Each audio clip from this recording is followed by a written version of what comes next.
Joined in. Hello. Hi. Hello, Winnie. How are you? Wow, good to see you. Your hair looks beautiful. Wow, I like it. Thank you. Thank you. Some passion twists. They're perfect for summer because they're super light. Yes. And yeah, it's easy to swim and they dry in a second. It's perfect. Is it? Yeah. I am grateful to have been loved and to be loved now and to be able to love because that liberates. Love liberates. It doesn't just hold. That's ego. Love liberates. Yes, back home. Well, it's so good to have you here on New Generation Voices. I've been acquainting myself with your work through the week. I've been, trying to get to know you better, and I love your work. I love the work that you do. Thank you.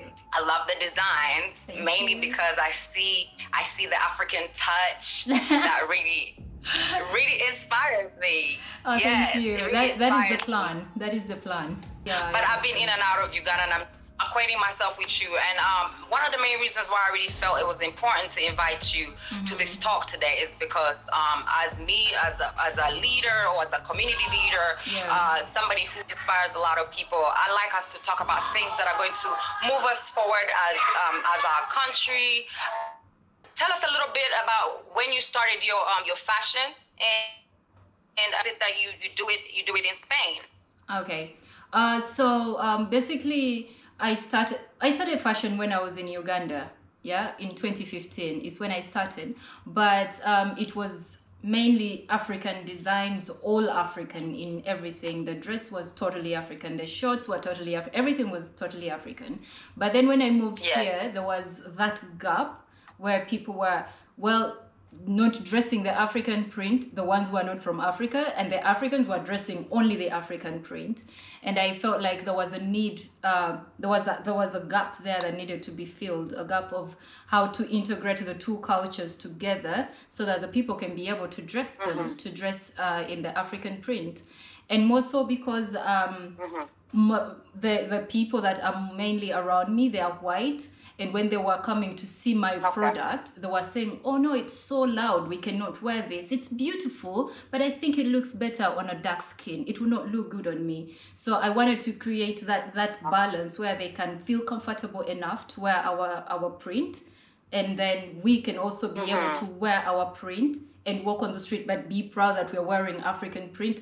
And yet the other people can also wear the same thing. Basically, it's more to integrate the African culture in Spain, because we are really little people. Here I think we are 42 Ugandans that are living in the entire Spain. Oh, wow. Yeah, so that goes to show that we are not so many that are living here. So we need to break into the real market, which is the white people. They're the ones who are living here mainly. So it felt necessary for me. Yeah. So I rebranded when I reached here, and this is what you're seeing basically. Great. So another question is, how is it when you used to make your clothes here? Are you getting a better reception for your designs in Spain versus to Uganda, or how is that like as far as business wise or customers? Well, in Uganda, people really love the print. That's the good thing about being in Uganda, is that the people love the print. All you have to do is to put a design on that print, and that's it. But here you have to work a little bit more, and there are a lot more competitors. But however, the good thing is that people are more curious here, because in Uganda, people are used to the chitenje. So there is nothing really you're going to say about chitenje that people don't know. But here, the people are a little bit more green than we are. So they are more receptive to understanding what about is going on with a print. So I would say the reception for the African print has been more positive than negative to me. Yeah. People it's been welcomed really well. Yeah. That's a good thing, because that only goes to show that we are moving our culture and our fabric, making it cross borders, which is a really good thing. For me, I'm trying to see what I'm seeing this from this angle of the fashion industry. Well, I'm looking at all different industries and how we're going to use these industries to actually build our country. Now, looking at manufacturing or garments, do you get your garments from Uganda or do you buy the garments out there in Spain? Well, the raw material, I buy it from here. Because there are a few West Africans that are living in Spain, and they bring fabrics from West Africa. So most of my fabrics are from West Africa. Apart from a few times when I travel back home, and then I go through downtown and look for beautiful prints, and but mainly they're from here. You get some kitenge from down from Uganda to there. And the price is so good. Exactly, and which leads me to my next question. Because I do believe that, you know, if you're a fashion designer and you're making your stuff here, I think isn't you know, making the clothes cheaper here than it is out there? It is. It is actually way cheaper because the fabric here is like 4 times more expensive than back home. So it is really expensive. But again, when you look at it on the positive side, it's the fact that there are black businesses that you're supporting on the other hand, because they're small businesses, they're trying to make a living. So it's a win-win situation at the end of the day. All right. So we have somebody here in KB London who's asking, is there a market to create supply chain direct from Uganda? Which is a great question. What would you answer to this gentleman or lady over here?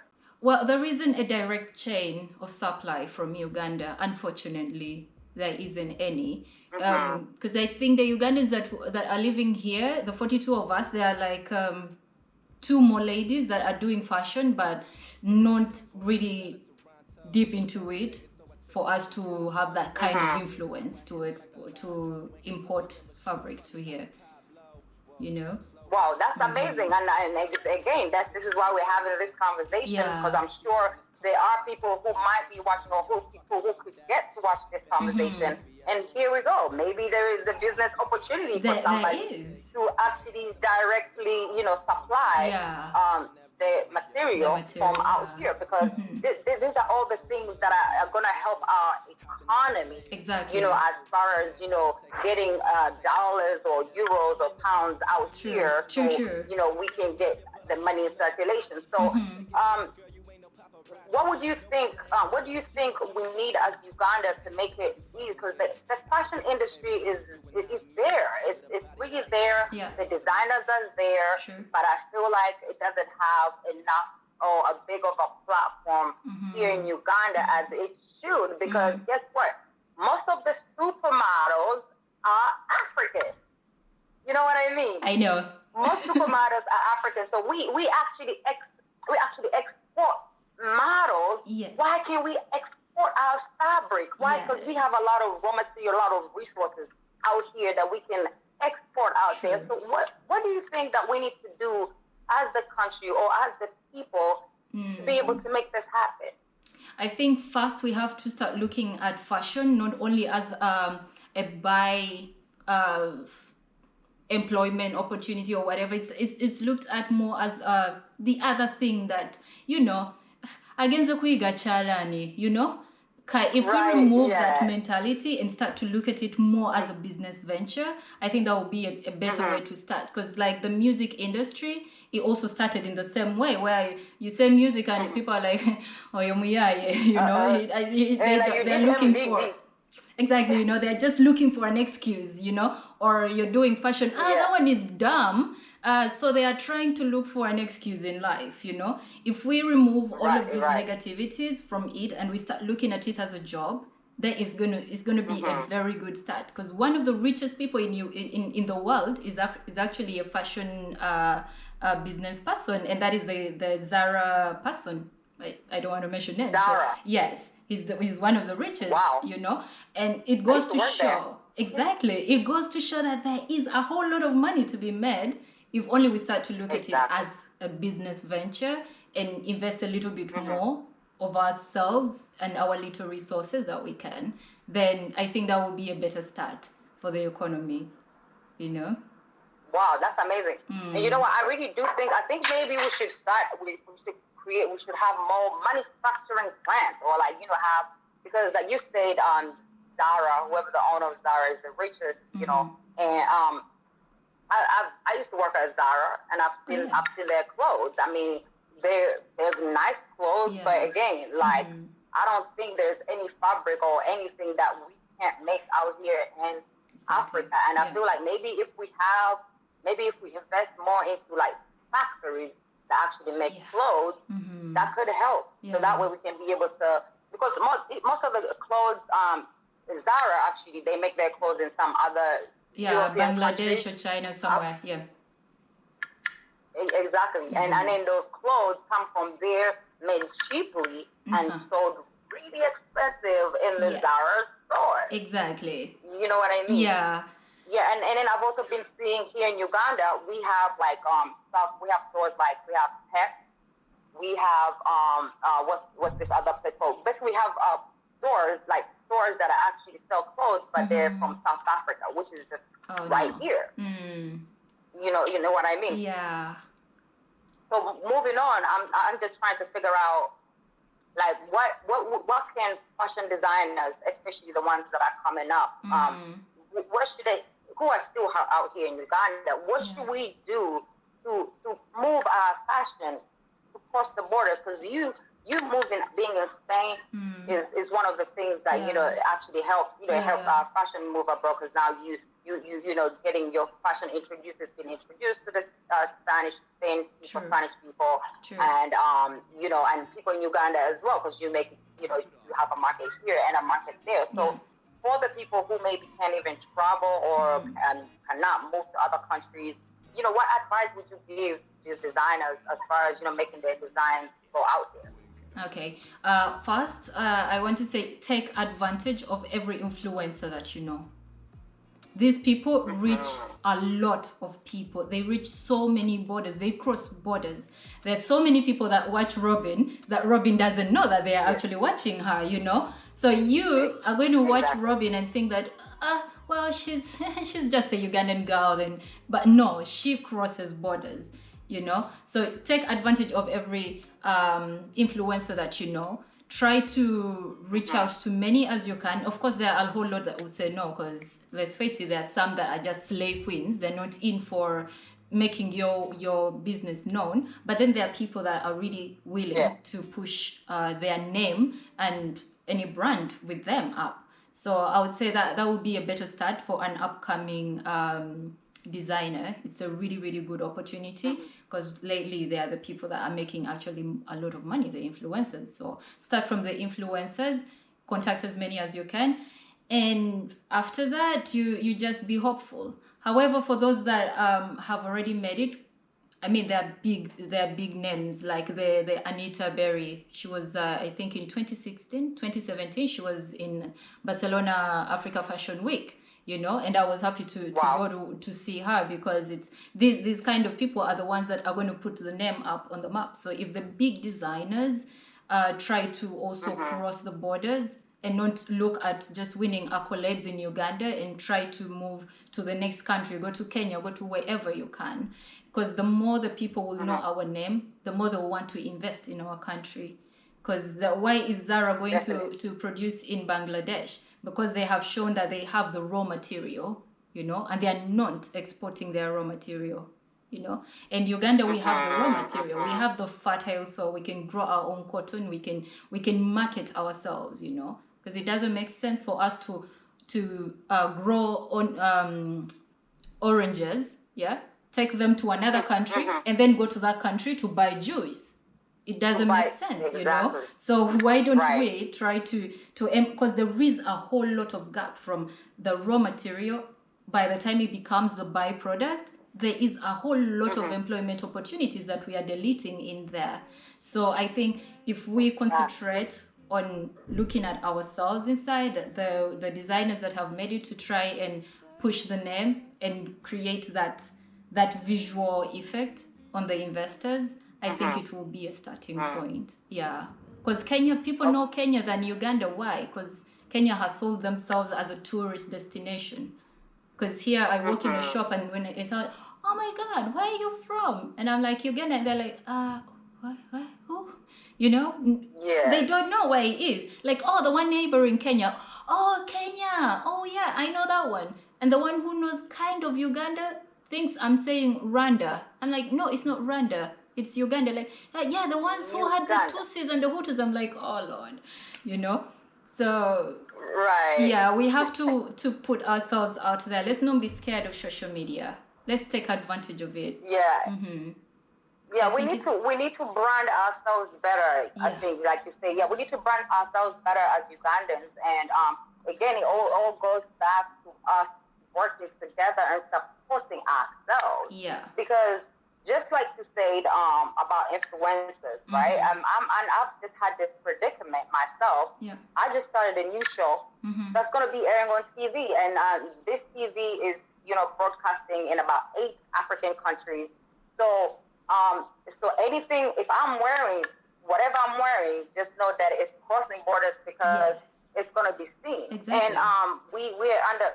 In Uganda, it's one of these things whereby they want to first see you big or famous or recognized elsewhere, and then that's when they're gonna look at you and be like, "Oh, that's actually a Ugandan fashion designer." But when she was selling her stuff out here in Uganda, no one was really supporting until the Spanish people started supporting. Like, oh yeah, that's the big problem we have that is true. as Ugandans, because I'm like, why? As me, somebody who has been on TV for a long time, and I've been an influencer for a long time, I didn't know the reason why I should be struggling with finding designers to actually dress me, even after I posted it. Yeah. I posted it on my pages. I'm like, look, if there's any designers who want to collaborate, I didn't get a reply from not even one. And I'm thinking, okay, I don't understand. So I literally had to make calls myself, hit up certain designers that I know. But I know it's because they're waiting for my show to first go on air. When I'm on air and everybody's watching the show and I'm trending, then they're like, oh, I want to dress you. I want to dress you. Which is, doesn't make sense at all. Doesn't make sense at all, Exactly. That is one thing they have to problem. take advantage. And of course, there are people that are scared that when they put their name out there and their brand out there, people are going to copy their designs. But let's face it. The fashion industry, it's impossible for you to make your name known, to make your brand known without showing your product. It's a visual industry. So yes, someone is going to copy your concept, but the greatest thing and the good news about it is that you're the bearer of the vision, You have your vision, so they cannot actually bear your vision and be like, I'm going to do everything that WYNE KIRABO is producing. You can't. Because you don't know what I'm planning to produce for the next collection. Because I bear my vision. So I think if people stop getting scared of showing their product because there are other people that are going to steal my design and I don't know what or whatever, if they stop all of that, I think it will also help. Because someone is scared to dress Robin Kisti because they're thinking, because they are going to cross other countries, and then in that country there is the other designer that is going to see it and copy it, and they have the name and they can make money off of it. Shut up, stop all of that and just go for it. They cannot always do your designs, they can't.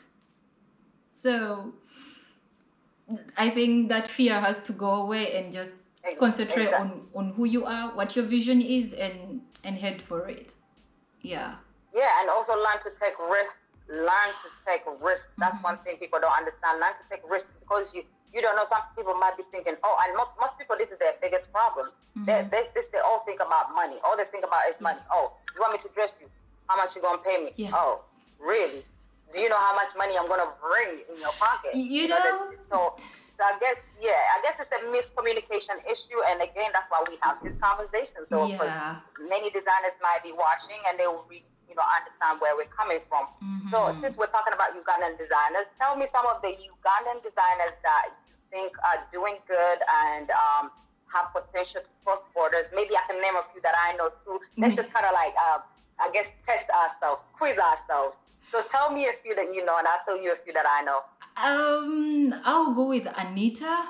I like her. I think she's Vero Couture. Yeah, Vero Couture. I think she's putting a beautiful twist on fashion. It's super elegant and maybe it's more in my line. That's why I like her. I love what Kasule is doing lately. Raphael, the digital kind of runways and stuff that he's doing. I've been quite into it. See, I didn't even know about that one. Raphael. It's pretty interesting. I like Nina. She's been my model before. Nina Mirembe. Nina Mire. Yes, I've seen her on a page. Yeah. She does the bikinis and stuff. Yeah. I think she has quite a beautiful vision there, and an upcoming. She's an upcoming designer that has a really, really promising future, because you see that she's going for it. She's not double dipping in it and running off. So I have an African designer actually here. He's a friend of mine. His name is Frank Wesley Africa. Yeah. Now Frank has been making African stuff for a long time and for some time now. And he has a question that says, so my question for African designers is, African designers in the diaspora, in your opinion, how can we come together to change the global narrative? Okay, for starters, we just have to do it, like what you were saying. We should stop being scared of the risk of whatever comes after that, because at the end of the day, there are people like the Louis Vuitton that are making their jackets with African print right now, and they are owning our print. What does that mean? That means that it's time for us to shine. When you see Beyonce starting to wear African shorts walking on those streets, that is already a sign of it's about time. When you see the Kardashians starting to wear cornrows and afros in their photo shoots, you know that is the time for us to break through, because that is a window. It's not big, but that is a window that we can widen. So I think now that the people, and more especially now with the Black Lives Matter movement, a lot of people are willing to support African-owned businesses. So I think it's now or never. It's our time now to shine. It's time to step in and take over. A lot of people are willing now to invest in a piece that is African print just to make a statement. So if you have a beautiful piece and someone buys it to make a statement, chances are that they're going to come back to buy a second piece, and their friend will want another piece or something like that. So I think it's a now or never thing. Yeah. That's definitely, yes, Winnie. Thank you. So Frank Wesley, actually, he does. You were talking about jackets, and he's making this not bomber jackets. They're more like biker jackets, and he's adding African print, and he actually makes his stuff in Ethiopia. I think that is. And his jackets are really looking good. The inside, they are the African print, and then outside is like actually leather. So he's doing something good with that. And also another one that another designer out here is that I'm really, really, really proud of, and I love her work, is her name is Fatuma Asha. Fatuma Asha. Yeah, she has very beautiful work.